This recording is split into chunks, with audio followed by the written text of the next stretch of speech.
नमस्कार, बहुत बहुत स्वागत है आपका। न्यूज 360 देख रहे हैं आप। मैं हूं आपके साथ प्रशांत पांडे। सबसे पहले बात पीएम नरेंद्र मोदी की, जो कि 8 अप्रैल को एक बार फिर सभी राज्यों के मुख्यमंत्रियों के साथ वीडियो कॉन्फ्रेंसिंग के जरिए एक अहम मीटिंग करने वाले हैं। पीएम मोदी की मुख्यमंत्रियों के साथ ये बैठक ऐसे वक्त पर हो रही है जब बहुत से ऐसे राज्य हैं जहां कोरोना के मामलों में तेजी आई है। तो ये मीटिंग काफी अहम है क्योंकि आज ही हमने देखा कि 24 घंटे में 1 लाख के पार कोरोना के आंकड़े सामने आ चुके हैं। और इस बीच मुख्यमंत्रियों के साथ, राज्यों के जो सीएम है उनके साथ पीएम मोदी 8 अप्रैल को एक मीटिंग करेंगे। ये मीटिंग वीडियो कॉन्फ्रेंसिंग के जरिए होगी, यानी वर्चुअल मोड में होगी। लगातार देश के 6 राज्य ऐसे हैं जहां पर मामले कोरोना के बढ़ रहे हैं। महाराष्ट्र, कर्नाटक, तमिलनाडु उनमें सबसे प्रमुख हैं। और इसी बाबत प्रधानमंत्री नरेंद्र मोदी 8 अप्रैल को राज्यों के मुख्यमंत्रियों के साथ एक अहम मीटिंग करेंगे।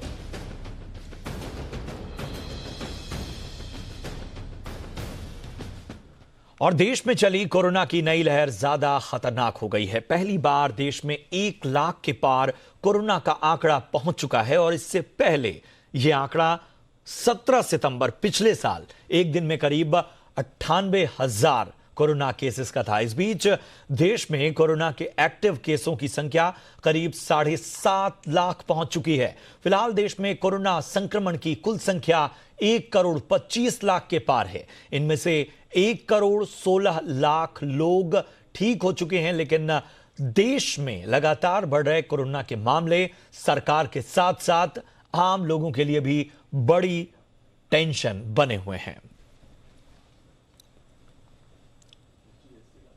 और कोरोना का से सबसे जो बुरा हाल है वो महाराष्ट्र का है। हर दिन रिकॉर्ड तोड़ता हुआ कोरोना यहां पर नजर आ रहा है। और लगाम लगाने के लिए राज्य सरकार ने मिनी लॉकडाउन का ऐलान कर दिया है। राज्य में वीकेंड और रात में लॉकडाउन लगाने का ऐलान किया गया है। ये सख्तियां 30 अप्रैल तक बढ़ाई गई हैं। वीकेंड लॉकडाउन की अगर हम बात करें तो ये शुक्रवार रात 8 बजे से सोमवार सुबह 7 बजे तक लागू रहेगा। धार्मिक स्थल श्रद्धालुओं के लिए बंद किए गए हैं। इसके अलावा फूड डिलीवरी तो चालू रहेगी, लेकिन जो रेस्टोरेंट हैं, बार हैं, होटल हैं, सिनेमाघर हैं, इन्हें बंद कर दिया गया है। धार्मिक स्थल बंद किए गए हैं। इसके साथ ही शिरडी का साईं बाबा मंदिर भी बंद किया गया है।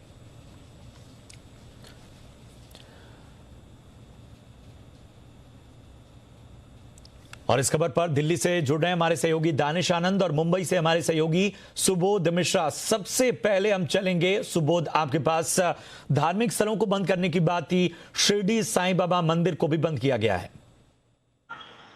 बिल्कुल प्रशांत, सबसे बड़ी बात ये थी कि धार्मिक जो स्थल हैं इनको पहले से ही बोला गया था, क्योंकि सबसे ज्यादा जो देखा गया है कि सीनियर सिटीजन्स जो हैं वो ज्यादा वहां पर जाते हैं। इसके अलावा धार्मिक जो स्थल है वहां पर भीड़ भी ज्यादा बढ़ रही थी। इसकी वजह से भी कई जगह से इस तरह की बातें आई थी। इसी के मद्देनजर आज जो है, जो शिरडी के साईं बाबा का जो मंदिर है, जो देश ही नहीं पूरे विश्व में प्रसिद्ध है, वहां पर इस तरह के कुछ नियम लागू किए गए हैं। और इस यहाँ पर भी बंद इसीलिए किया गया है ताकि यहाँ पर भी जो भीड़ आ रही है, लोगों का जो बाहर से जो लोग आ रहे हैं वो लोग यहाँ पर रहते हैं, और यहाँ पर रहते हुए जो भीड़ बढ़ती है उसकी वजह से काफी संक्रमण फैला है। यही सब चीजों को मद्देनजर रखते हुए यहाँ पर जो है शिरडी का जो है मंदिर जो है उसको बंद करने की बात कही गई है। अब दूसरी बात आप ये भी समझ लीजिए कि पूरे महाराष्ट्र में जो वीकेंड का लॉकडाउन है वो लगाने की भी बहुत बड़ी जो मंशा है सरकार की, वो यही है कि जो चेन है उसको कैसे ब्रेक किया जाए। क्योंकि कंटिन्यू जिस तरह से जो संक्रमित मरीजों की संख्या है वो बढ़ रही है, उसको कहीं ना कहीं ब्रेक करना है। उसको ब्रेक करने के लिए अभी फिलहाल फौरी तौर पे 15 अप्रैल से पहले, वैसे 30 अप्रैल तक का है, लेकिन 15 अप्रैल को वापस इसका रिव्यू मीटिंग ली जाएगी और उस पे ये देखा जाएगा कि ये जो वीकेंड जो लॉकडाउन है ये कितना कारगर है। उसके बाद उस पे और डिसीजन लिया जाएगा कि 30 अप्रैल तक उसका क्या रहेगा और उसके आगे कैसे बढ़ाया जाएगा। लेकिन वीकेंड लॉकडाउन के अलावा जो बाकी के जो 5 दिन है उसमें जो नाइट कर्फ्यू है वो बदस्तूर चलता रहेगा, लेकिन बाकी टाइम पर भी लोग जो सुबह 7 बजे से शाम को 8 बजे तक धारा 144 लागू रहेगी। इसके अलावा जो एसेंशियल सर्विस से रिलेटेड लोग हैं, उनको जाने की इजाजत है। इसके अलावा इंडस्ट्री से जुड़े लोग हैं, उनको जाने की इजाजत है। जो लोग ऑफिसेज जा रहे हैं, ऑफिसेज के लिए भी एक गाइडलाइन बनाई गई है। जो प्राइवेट ऑफिसेज हैं कि 50% की कैपेसिटी के साथ ही ऑफिसेज लोग अपने चलाएं। इसके अलावा पब्लिक ट्रांसपोर्ट को शुरू तो किया है, पब्लिक ट्रांसपोर्ट जो है वो चलेंगे, लेकिन उनको भी कई सारी नियम और शर्तें के साथ चालू किया जाएगा। जैसे कि बस की बात है, बस में बहुत ज्यादा भीड़ होती थी, बसों में भी जितनी सीटें हैं, जितनी अवेलेबल हैं, उतने ही लोग बैठाए जाएंगे। इसको खास तौर से देखा जाएगा और ऐसा अगर नहीं किया गया तो ऐसे बसेस जो जो चल रही होंगी उन पे कार्रवाई होगी। वहीं जो लोकल ट्रेन है मुंबई की, उस लोकल ट्रेन पे भी पाबंदियां कुछ हद तक है, लेकिन वो पाबंदियां इस तरह की लगाई गई है कि जो एसेंशियल वो भी उतने ही लोग चढ़े, उतने ही लोग जा सके, जिससे भीड़ ना हो, कम भीड़ हो। इसका शिष्य यही है कि ये जो चेन है उसे तोड़ा जाए, सबसे बड़ी चुनौती यही है। दानिश आनंद हमारे साथ जुड़े हैं। दानिश, निगाहें पीएम की मीटिंग पर हैं, लेकिन इन सब के बीच सवाल यही उठता है कि हेल्थ जो फ्रंट है वहां पर बहुत सारी चुनौतियां देश के अलग अलग राज्यों में कोरोना को लेकर सामने आ रही हैं और हमारे ख्याल से दिल्ली और एनसीआर इलाकों से भी इस तरह की खबरें लगातार सामने आ रही हैं। जी देखिए, अब देश के सामने भी काफी बड़ी चुनौती बनकर कोरोना वापस आया है और पिछले साल की तरह इस साल हम लोग कोविड से ज्यादा इफेक्ट ना हो, तो इसलिए प्रधानमंत्री नरेंद्र मोदी 8 अप्रैल को शाम को 6:30 बजे बाकी राज्यों के चीफ मिनिस्टर्स के साथ एक बैठक करने जा रहे हैं। और ये बैठक काफी बड़ी है क्योंकि ये एक ऐसे समय पे हो रही है जब हम कोविड की सेकेंड वेव के बीच में हैं और आज हमने देखा एक रिकॉर्ड ब्रेकिंग आंकड़ा आया है जो पिछली वेव के दौरान भी नहीं आया था। तो कैसे इसको कंट्रोल करा जा सकता है और किस तरह के रिस्ट्रिक्शंस लगाने चाहिए और स्टेट गवर्नमेंट्स अपने लोकल लेवल पर कैसे कोविड से लड़ सकती हैं, इसलिए एक ये बहुत ही बड़ी बैठक होने जा रही है 8 अप्रैल को। और 8 अप्रैल में प्राइम फोकस प्रधानमंत्री का उन स्टेट्स पर रहेगा जहां से ज्यादा केसेस दिन बर दिन बढ़ के हमारे सामने आ रहे हैं, जैसे कि महाराष्ट्र, दिल्ली, कर्नाटका, आंध्र प्रदेश, तमिलनाडु। ऐसी स्टेट्स हैं जो कोविड के मामले में देश के लिए एक पेन पॉइंट है, क्योंकि यहां से ही highest number of cases daily report किए जा रहे हैं। और इन राज्यों में भी अगर हम देखें तो पिछले साल के रिकॉर्ड तोड़कर हर तरह के रिकॉर्ड टूट रहे हैं, चाहे वो फ्रेश केसेस हो, चाहे वो डेथ्स हो। तो इस तरह के नेगेटिव रिकॉर्ड्स सारी स्टेट्स तोड़ रही हैं। तो कैसे इसको कंट्रोल किया जा सकता है, उसके लिए प्रधानमंत्री नरेंद्र मोदी परसों मीटिंग लेने जा रहे हैं। लेकिन ना कि सिर्फ प्रधानमंत्री नरेंद्र मोदी, लेकिन सरकार इस टाइम पे एक काफी एक्टिव हो चुकी है और एक पूरी तरह से एक बैटल फ्रंट रेडी है।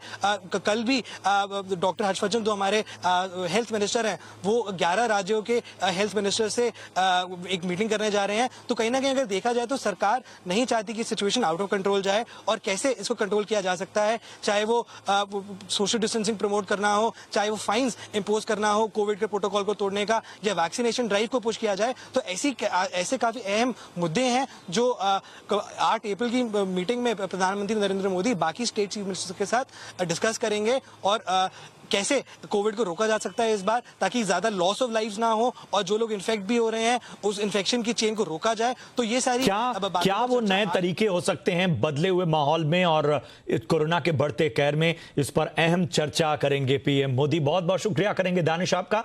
इसके साथ ही मुंबई से सुबोध आपका बहुत बहुत धन्यवाद तमाम अपडेट्स के लिए। तो कोरोना का कहर लगातार अलग अलग क्षेत्र के सितारों को भी काफी परेशान कर रहा है। बॉलीवुड हो या क्रिकेट, हर बड़ी हस्ती कोरोना की चपेट में आती जा रही है। देखिए रिपोर्ट। अक्षय कुमार, भूमि पेडनेकर, अक्षर पटेल या देवदत्त पडिक्कल, ये सभी नाम सुनने में जरूर अलग हैं, लेकिन इस वक्त इन सब में एक समानता है। बॉलीवुड के खिलाड़ी से लेकर क्रिकेट से जुड़े कई नाम कोरोना की दूसरी लहर में संक्रमित हो गए हैं। अक्षय कुमार ने कल ट्वीट कर अपने कोरोना संक्रमित होने की जानकारी दी थी और आज उन्होंने ट्वीट के जरिए अस्पताल में भर्ती होने की जानकारी दी, साथ ही लोगों का धन्यवाद किया। आपकी शुभकामनाओं और प्रार्थनाओं के लिए आप सभी का धन्यवाद। वो काम कर रही है, मैं बेहतर महसूस कर रहा हूँ, लेकिन चिकित्सकीय सलाह के बाद एहतियातन मुझे अस्पताल में भर्ती कराया गया है। मुझे उम्मीद है कि मैं जल्द ही घर वापस आऊंगा। ध्यान रखें। सिर्फ अक्षय ही नहीं, राम सेतु फिल्म की टीम के 100 लोगों की कोरोना जांच हुई, जिसमें से 45 लोग कोरोना संक्रमित हुई। अक्षय कुमार की आने वाली फिल्म राम सेतु की शूटिंग चल रही थी, लेकिन अब फिल्म की शूटिंग रोक दी गई है। राम सेतु की पूरी टीम 18 मार्च को मूर्त पूजन के लिए अयोध्या गई थी। बॉलीवुड एक्टर विकी कौशल भी कोरोना संक्रमित हो गए हैं। सोशल मीडिया पर विकी कौशल ने लिखा कि तमाम सावधानी बरतने के बाद भी मेरी कोरोना रिपोर्ट पॉजिटिव आई है। अभिनेत्री भूमि पेडनेकर की कोरोना रिपोर्ट भी पॉजिटिव आई है। इससे पहले आमिर खान, विक्रांत मैसी, परेश रावल भी कोरोना संक्रमित हो चुके हैं। कोरोना की दूसरी लहर से खिलाड़ी भी बच नहीं पाए। आईपीएल टीम आरसीबी के देवदत्त पडिक्कल, क्रिकेटर अक्षर पटेल भी कोरोना संक्रमित हुए। और मास्टर ब्लास्टर सचिन तेंदुलकर हों या यूसुफ और इरफान पठान, दोनों कोरोना से संक्रमित हुए हैं। भारतीय महिला टी20 क्रिकेट टीम की कप्तान और ऑलराउंडर हरमनप्रीत कौर भी कोरोना से संक्रमित हो गई। कोरोना संक्रमण लापरवाही की वजह से तेजी से फैल रहा है, लेकिन इसकी दूसरी लहर इतनी खतरनाक है कि तमाम सावधानी बरतने वालों को भी नहीं छोड़ रही है। मतलब साफ है कि कोरोना किसी को भी हो सकता है। तो सितारों पर भी कोरोना की मार, और इधर महाराष्ट्र की गृह मंत्री अनिल देशमुख ने आखिरकार इस्तीफा दे दिया। और अब आपको हम एक टाइमलाइन के जरिए बताते हैं कि अनिल देशमुख का इस्तीफा का जो घटनाक्रम था, जरा देखिए। दोपहर 12 बजे बॉम्बे हाईकोर्ट ने अनिल देशमुख के खिलाफ सीबीआई जांच के आदेश दिए। इसके बाद महाराष्ट्र के पूर्व सीएम और बीजेपी नेता देवेंद्र फडणवीस ने अनिल देशमुख का इस्तीफा मांगा। करीब 2 बजे शरद पवार ने अनिल देशमुख, अजीत पवार और सुप्रिया सुले के साथ एक अहम मीटिंग की। माना जा रहा है कि इस दौरान एनसीपी के अगले कदम पर चर्चा हुई और फिर जाकर अनिल देशमुख ने 2:45 पर अपना इस्तीफा दिया।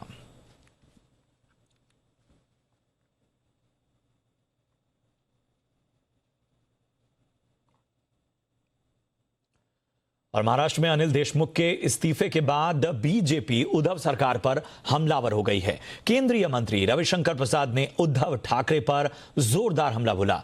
रविशंकर प्रसाद ने कहा कि देशमुख ने इस्तीफे का फैसला उद्धव ठाकरे से नहीं बल्कि शरद पवार से पूछ कर लिया, और इस पूरे मामले में उद्धव ठाकरे अब भी चुप हैं। और कांग्रेस और शिवसेना कहती है कि देशमुख जी के बारे में फैसला एनसीपी करेगी। वो शरद पवार से अनुमति लेने गए और जाके मुख्यमंत्री जी को अपना इस्तीफा सौंपा।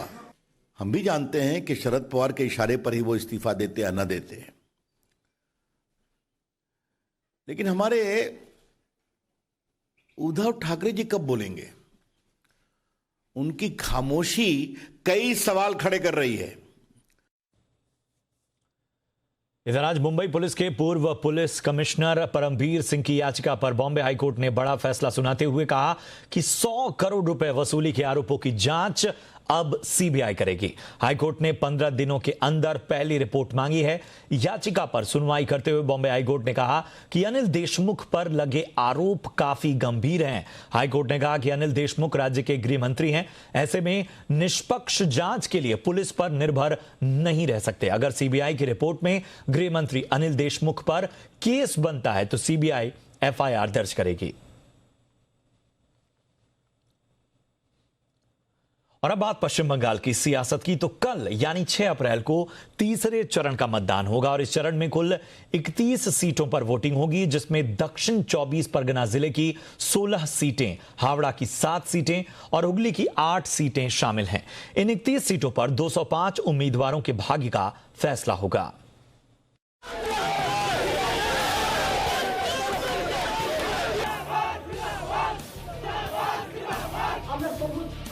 बंगाल में चौथे चरण के चुनाव के लिए प्रचार चरम पर है।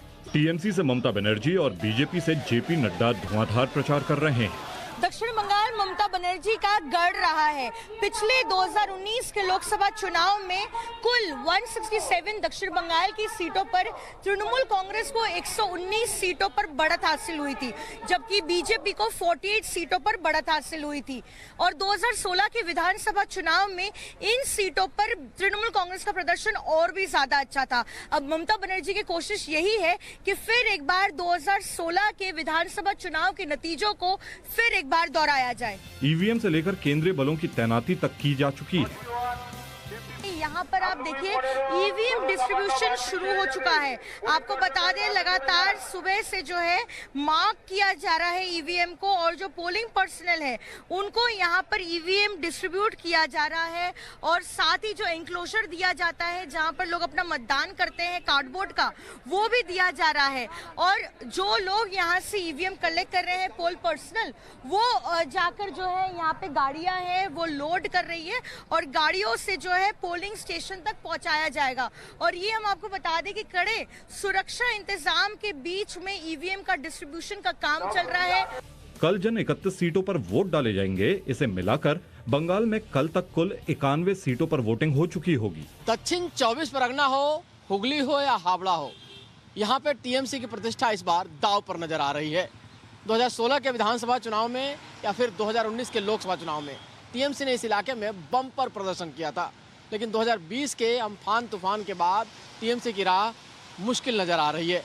स्थानीय लोग काफ़ी नाराज नजर आ रहे हैं, और अगर ये नाराजगी वोट में तब्दील होती है तो टीएमसी की राह और मुश्किल हो सकती है।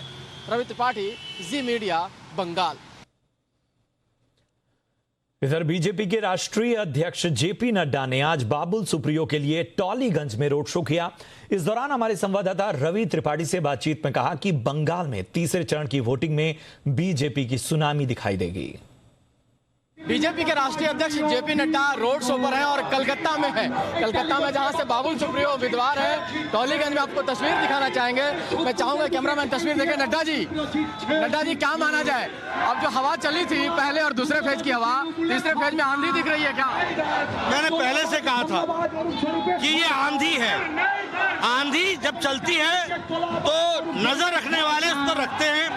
पहले फेज से ही आंधी है, तीसरे फेज में तो ये सुनामी बन रही है। नड्डा जी, ममता दीदी कह रही हैं कि प्रधानमंत्री भगवान है या महामानव है जो भविष्यवाणी कर रहे हैं 2 फेज के बाद भी चुनाव जीत जाएंगे।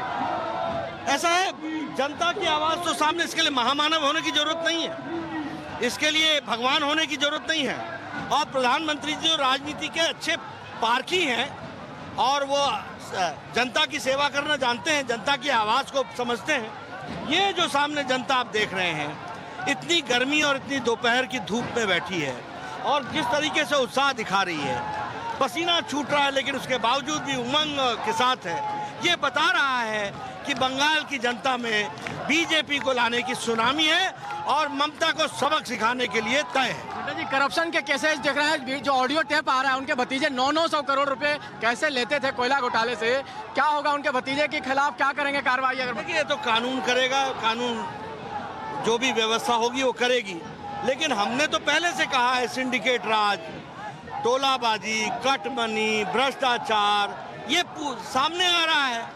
अब ये जैसे होता है ना डेड स्केलेटन्स, ये निकल करके आ रहे हैं, तो ये निकलते रहेंगे। आपकी सरकार आएगी तो जेल जाएंगे ये लोग। देखिए, कानून जो तय करेगा, हम नहीं तय करते हैं और हम किसी के प्रति द्वेष की भावना से काम नहीं करते हैं। हम शपथ लेते हैं बिना राग, न अनुराग, न राग, न द्वेष, इसके बगैर हम काम। सरकार आप लोग बना रहे हैं, सरकार बनेगी। इधर छत्तीसगढ़ के बीजापुर में नक्सली हमले में शहीद हुए जवानों को आज गृह मंत्री अमित शाह ने श्रद्धांजलि अर्पित की। इस मौके पर अमित शाह ने कहा कि मैं देश को ये यकीन दिलाता हूं कि शहीद जवानों का बलिदान बेकार नहीं जाएगा। आपको बता दें कि रविवार को नक्सलियों ने बीजापुर में जंगलों में घात लगाकर सुरक्षा बलों पर हमला किया था, जिसमें 2 दर्जन से ज्यादा जवान शहीद हो गए। और मैं देश को विश्वास दिलाना चाहता हूं कि लड़ाई रुकेगी नहीं और गति के साथ आगे बढ़ेगी और इसको हम अंजाम तक ले जाएंगे। ये लड़ाई में अंत में नक्सलवादियों के खिलाफ हमारी विजय निश्चित है। जो बलिदान है वो व्यर्थ नहीं जाएगा। इन्होंने जिस उद्देश्य के लिए अपना सर्वोच्च बलिदान दिया है, वो उद्देश्य को हम जरूर सिद्ध करें। इधर कोरोना के बढ़ते मामलों का असर बाजार पर भी देखने को मिला। सेंसेक्स 870 अंक टूटकर 49,159 के स्तर पर बंद हुआ। वहीं निफ्टी 230 अंक गिरकर 14,638 पर आ गया। बैंकिंग शेयरों की पिटाई ज्यादा हुई। बैंक निफ्टी करीब 1200 पॉइंट टूटा है। आईटी को छोड़ दें तो आज चौतरफा मुनाफा वसूली हुई। बाजार में आज के कारोबार पर विस्तार से बात करते हैं हमारे सहयोगी आशीष चतुर्वेदी से। आशीष, बताएं कैसा आज मार्केट? देखिए, कमजोर घरेलू संकेतों के चलते बाजार में भारी गिरावट के साथ शुरुआत हुई। निफ्टी जो है दिन के दौरान 14,500 के नीचे फिसला। निफ्टी बैंक में 3.5% तक की गिरावट देखने को मिली। वहीं सेंसेक्स अगर आप देखें तो करीब 800 अंकों की गिरावट के साथ बंद हुआ और काफी दिनों के बाद जो वॉलेटिलिटी का सूचकांक है इंडिया विक्स, यहां पर एक जबरदस्त उछाल देखने को मिला। दिन के दौरान 10% से ज्यादा की तेजी इंडिया विक्स में देखने को मिली। लेकिन जो स्टॉक स्पेसिफिक एक्शन है वो भरपूर था बाजार में। सबसे पहले वो स्टॉक्स देख लेते हैं जो हमने आपको जी बिजनेस पर रिकमेंड किए।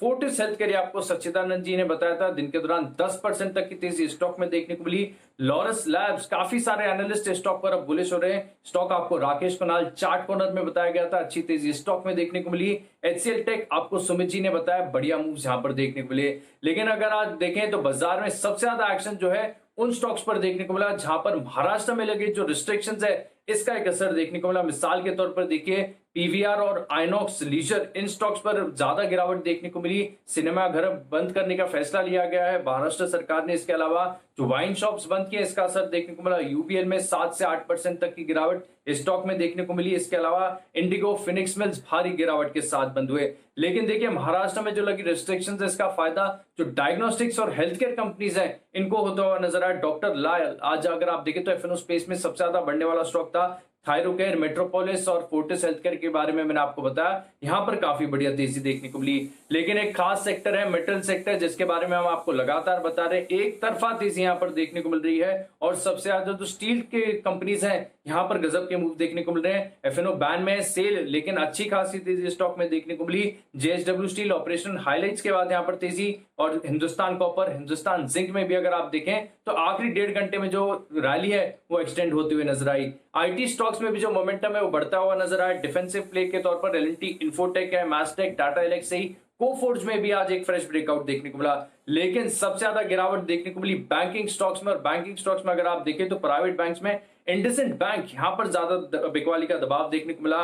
कैनरा बैंक, छोटे स्पेस में अगर आप देखें तो आईडीएफसी फर्स्ट बैंक और स्टेट बैंक ऑफ इंडिया, काफी ज्यादा गिरावट इन स्टॉक्स में देखने को मिली। एनबीएफसी स्टॉक्स में भी अगर आप देखें तो Bajaj finance, India bulls housing finance 200 DMA के नीचे फिसला, लगभग 2 महीने के निचले स्तर पर फिलहाल कारोबार कर रहा है। एमएम फाइनेंस, उज्जीवन, यहां पर भी गिरावट देखने को मिली। और देखिए, ऑटो बिक्री आंकड़े ठीक ठाक थे, लेकिन कमजोर बाजार का असर जो है ऑटो स्टॉक्स पर भी देखने को मिला। Eicher motors, MNM, Bajaj auto, Ashok Leyland गिरावट के साथ बंद हुए।